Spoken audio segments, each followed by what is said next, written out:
자, 안녕하세요 여러분. 오늘은 미니 모의고사 11회 풀이를 해보도록 하겠습니다. 11회 중에서는 비문학을 할 거고요. 자, 역사와 관련된 비문학 지문입니다. 자, 시작하기에 앞서 먼저 6번 문제 하고 7번 문제에 별표를 치고 시작을 할게요. 그 이유는 조금 이따가 설명을 하겠습니다.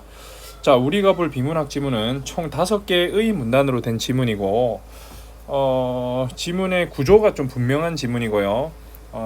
계속 이야기하지만 비문학 지문은 들어있는 내용 정리를 명확하게 하고 그걸 통해서 문제를 풀면 된다 계속 이야기를 하고 있습니다.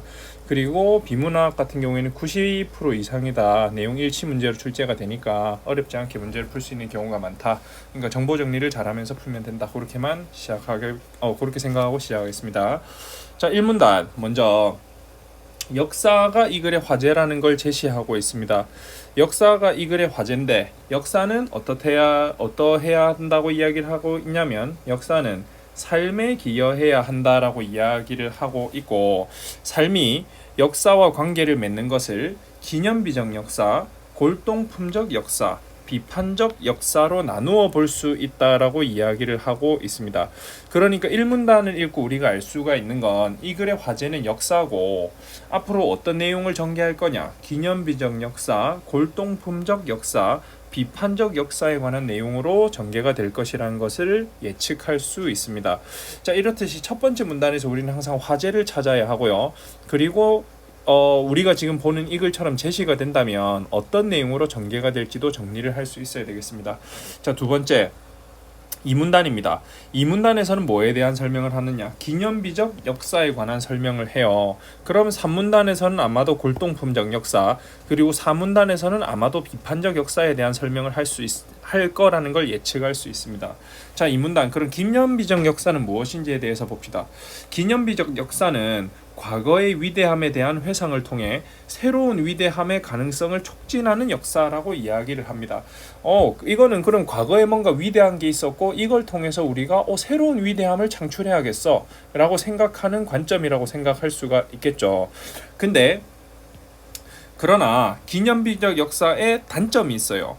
뭐가 있냐면 과거에 대한 일반적인 의미 규정, 특정한 역사적 위대함에 대한 숭배와 모방의 강요는 기념비적 역사가 지닌 위험이다 라고 정리가 되어 있는데, 그러니까 정리를 하자면 그런 겁니다. 과거의 위대함을 통해서 새로운 위대함의 가능성을 촉진하지만 이게 문제가 된다면 어떤 문제를 낳을 수가 있냐면은 새로운 거에 대한 뭔가 없이 그냥 과거의 위대함에 매몰돼서 와 정말 위대한 것이었어, 그것에 대한 무조건적인 찬양, 이런 것들이 일어날 수 있다는 단점이 있다라고 첫 번째 기념비적 역사를 정리할 수가 있겠습니다.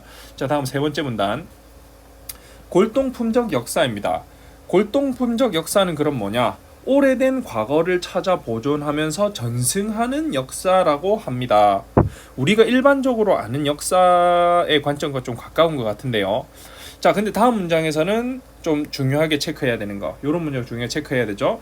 실증적 사실의 확인은 중요하지 않다고 합니다. 이게 실제적으로 의미가 있었던 것인지 그런 거에 대한 확인이 중요하지는 않고 그냥 과거에 있었던 것을 보존하는 이 관점이 골동품적 역사래요. 자, 이 문장 비범한 대상에 대한 관심에서 시작하는 기념비적 역사와는 달리, 그리고 골동품적 역사는 일상적 습관과 관습을 규정하고 보존하며 민족의 역사적 고유성 속에서 민족 구성원 모두를 결합시키는 귀속성의 감정을 만들어낸다. 그러니까 어떤 습관, 관습 같은 걸 통해서 우리가 하나의 민족 혹은 하나의 국가라고 하는 귀속성, 그러니까 소속감 같은 걸 만들어내는 역사를 골동품적 역사라고 이야기를 한다고 합니다. 그런데 또 그러나가 있죠. 그럼 여기서도 아마 문제점이 제시가 될 거예요.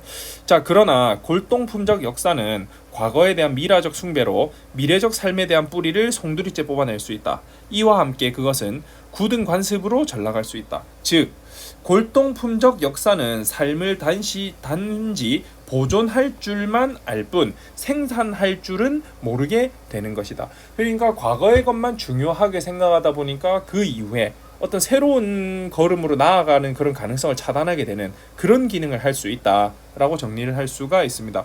그렇게 보면 1, 2문단, 2, 3문단의 지금 구조가 똑같죠. 각각의 지금 개념을 설명하고 나서 거기에서 나타날 수 있는 문제점에 대한 설명을 하고 있어요. 아마 4문단도 마찬가지라는 생각이 듭니다.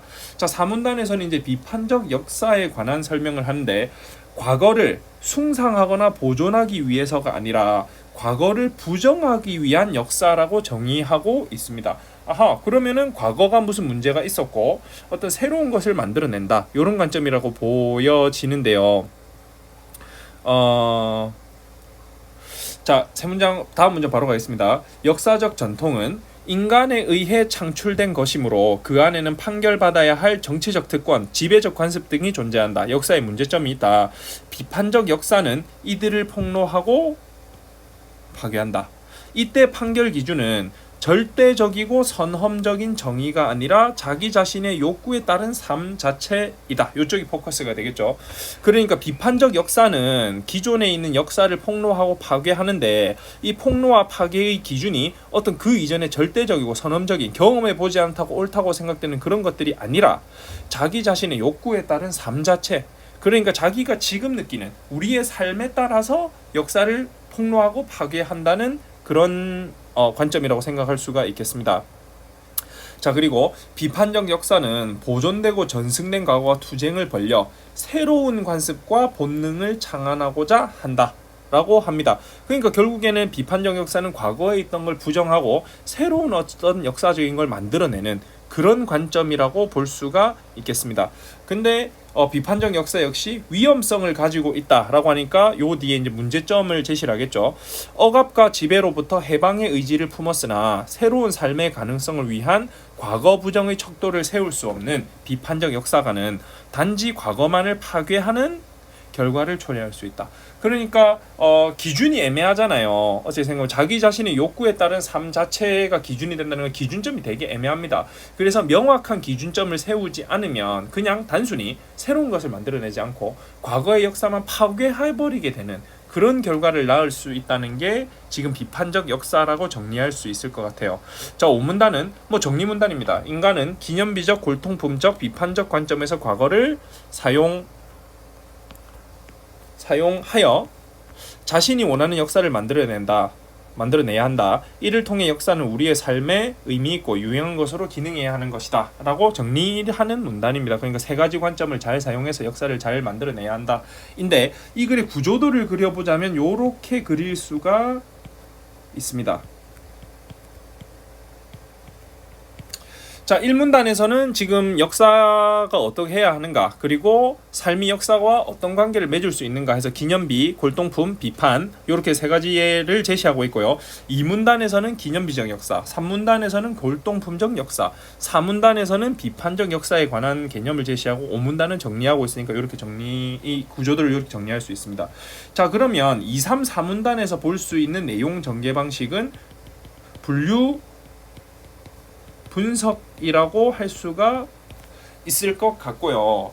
자, 앞으로 여러분들이 수많은 비문학 지문을 보게 되겠지만 이런 형태의 지문, 1문단에서는 개념 제시, 2, 3, 4문단에서는 분류 분석, 마지막 5문단의 정리, 요 형태, 요 유형의 글은 굉장히 자주 출제가 됩니다. 그러니까 요런 형태의 글이 있다는 걸 좀 잘 기억해 주시고, 요게 왜 의미가 있냐는 6번 문제에 가서 설명하겠습니다. 자, 5번 윗글의 내용 전개 방식으로 가장 적절한 것, 비문학에서 자주 출제되는 문제죠. 자, 중심 화제를 관점에 따라 유형화하고 라고 돼 있는데 종류별로 나누고 어떤 특징에 따라서 나누고 라고 정리할 수 있습니다.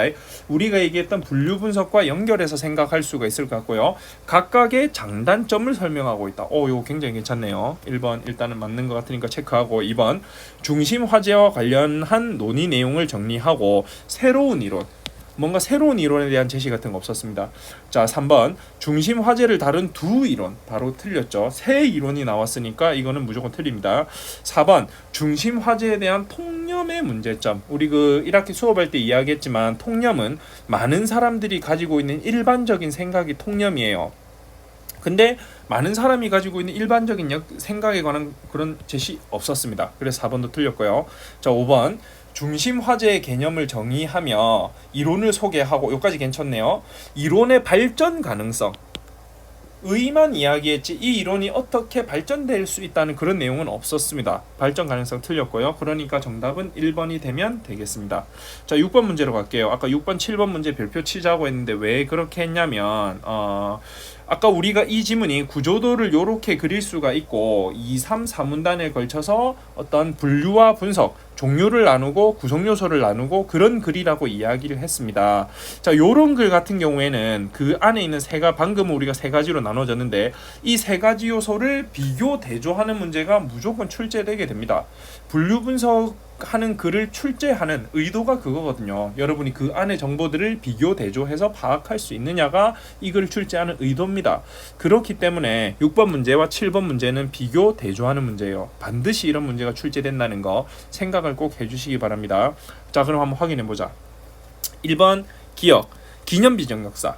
기억은 과거의 비범한 대상에 주목한다. 그렇죠. 과거의 위대함에 대한 회상을 한다고 그랬으니까 비범한 대상, 평범하지 않은 대상, 위대한 대상에 주목한다. 오케이입니다. 2번 니은 골동품적 역사. 니은은 민족 구성원들의 결속력을 강화할 수 있다. 당연하죠. 이걸 통해서 우리가 한민족이라고 하는 소속감 같은 걸 강화시킨다고 이야기했으니까 결속력 강화할 수 있겠죠. 자, 기억 디귿 기념비적 역사와 비판적 역사입니다. 과거에 대한 인식을 바탕으로 새로운 것을 형성하고자 한다. 이것도 괜찮네요. 기억은 과거의 위대함을 통해서 새로운 위대함을 만들려고 하고 디귿 비판적 역사 같은 경우는 과거에 대한 부정을 통해서 새로운 것을 만들려고 하니까 3번도 괜찮네요. 4번 기억과 달리 니은 디귿은 실제적 검증 과정을 중심으로 과거를 해석한다라고 돼 있는데 우리 아까 전에 자, 골동품적 역사가 니은이죠. 골동품적 역사의 경우에는 실증적 사실 확인은 중요하지 않다라고 제시되어 있습니다. 자, 근데 4번을 보시면 니은 요거만 확인할게요. 실제적 검증 과정을 중심으로 과거를 해석한다라고 돼 있으니까 요거는 틀렸습니다. 요거는 명확하죠. 자, 5번 디귿과 달리 기억과 니은은 과거의 긍정적 가치를 부여한다. 그렇죠. 기념비적 역사는 과거의 위대함을 통해서 새로운 위대함을 만들려고 하고요. 자, 니은은 골동품적 역사는 과거의 역사를 통해서 소속감을 만들려고 하니까 둘 다 긍정적으로 과거를 해석한다라고 생각할 수 있으니까 5번도 오케이입니다. 그러니까 답이 4번이 돼야 됩니다. 자, 분류 분석하는 문제 이런 식으로 출제가 됩니다. 자, 7번 문제. 보기가 있습니다. 자, 윗글의 보기를 바탕으로 보기를 이해한 내용으로 적절하지 않은 것.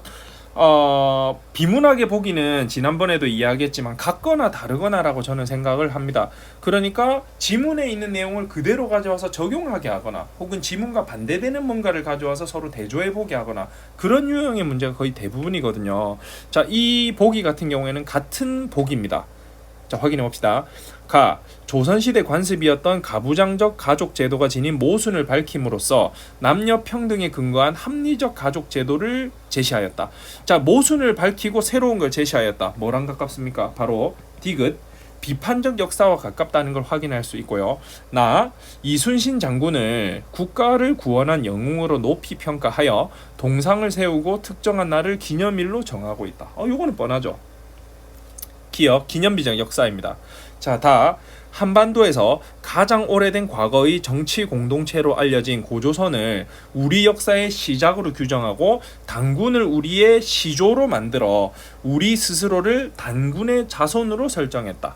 그러니까 하나의 민족으로 설정했다. 이렇게 볼 수가 있으니까 요거는 니은 골동품적 역사라고 볼 수가 있겠습니다. 그러면은 가나다 각각에 대한 특징이 잘 설명되었나 확인만 하면 되겠죠. 자, 가에서 비판적 역사. 가부장적 가족 제도에 문제가 있다고 판단한 것은 절대적인 정의에 근거한 것이겠군 이라고 돼 있는데 절대적인 정의, 아까 전에 우리 지문으로 돌아가 볼게요. 자, 여기입니다. 여기. 이때 판결 기준은 절대적이고 선엄적인 정의가 아니라 자기 자신의 욕구에 따른 삶 자체이다 라고 돼 있죠. 그러니까 비판적 역사는 절대적이거나 선엄적인 것, 요거에 대한 부정을 하는 거예요. 그리고 오히려 자기 자신의 욕구를 중요하게 생각하는 관점이라고 볼 수 있겠죠. 자, 근데 가에서 가부장적 제도에 문제가 있다고 판단한 것은 절대적인 정의에 근거한 것이다. 성립되지 않습니다. 오히려 자기 자신의 욕구에 따른 삶 자체에 근거한 것이다 라고 제시가 됐어야 되겠습니다. 정답은 1번이고요. 자, 2번. 가에서 제시한 새로운 가족 제도는 과거에 대한 부정. 우리 아까 봤던 비판적 역사랑 정확하게 일치하죠. 통해 창안한 새로운 가설로 볼 수 있군. 오케이입니다. 나 기념비적 역사. 이순신의 위대함을 기리고 보존함으로써 인간의 현존의 모습을 보다 높은 차원, 새로운 위대함으로 만들기 위한 것이겠군. 오케이입니다. 자, 골동품적 역사. 다에서 단군을 시조로 만들 때 단군의 실체를 규명하는 것은 중요하게 여기지 않았겠군. 그렇죠? 우리 아까 읽었지만 골동품적 역사는 실증적 사실 확인은 중요하지 않았습니다. 자, 5번. 다는 우리나라 국민들이 단군의 자손임을 인식하게 하여 한민족으로서의 귀속성, 소속감을 느끼게 하기 위한 것이겠군. 뭐 골동품적 역사의 내용과 정확하게 일치하니까 이렇게 맞다고 보시면 되겠습니다. 자, 다시 돌아가서 설명할게요. 자, 이런 식으로 분류 분석하는 지문의 경우에는 6번과 7번 문제처럼 분류 분석된 그 내용 자체를 확인하고 비교하게 하는 이런 문제가 반드시 출제가 됩니다. 그러니까 앞으로 글을 읽으면서 이런 식으로 내용이 전개가 되는 지문이 있으면 문제가 출제가 될 수 있다는 걸 생각을 하면서 문제를 푸시면 훨씬 더 문제에 쉽게 접근할 수 있을 거라고 생각을 합니다.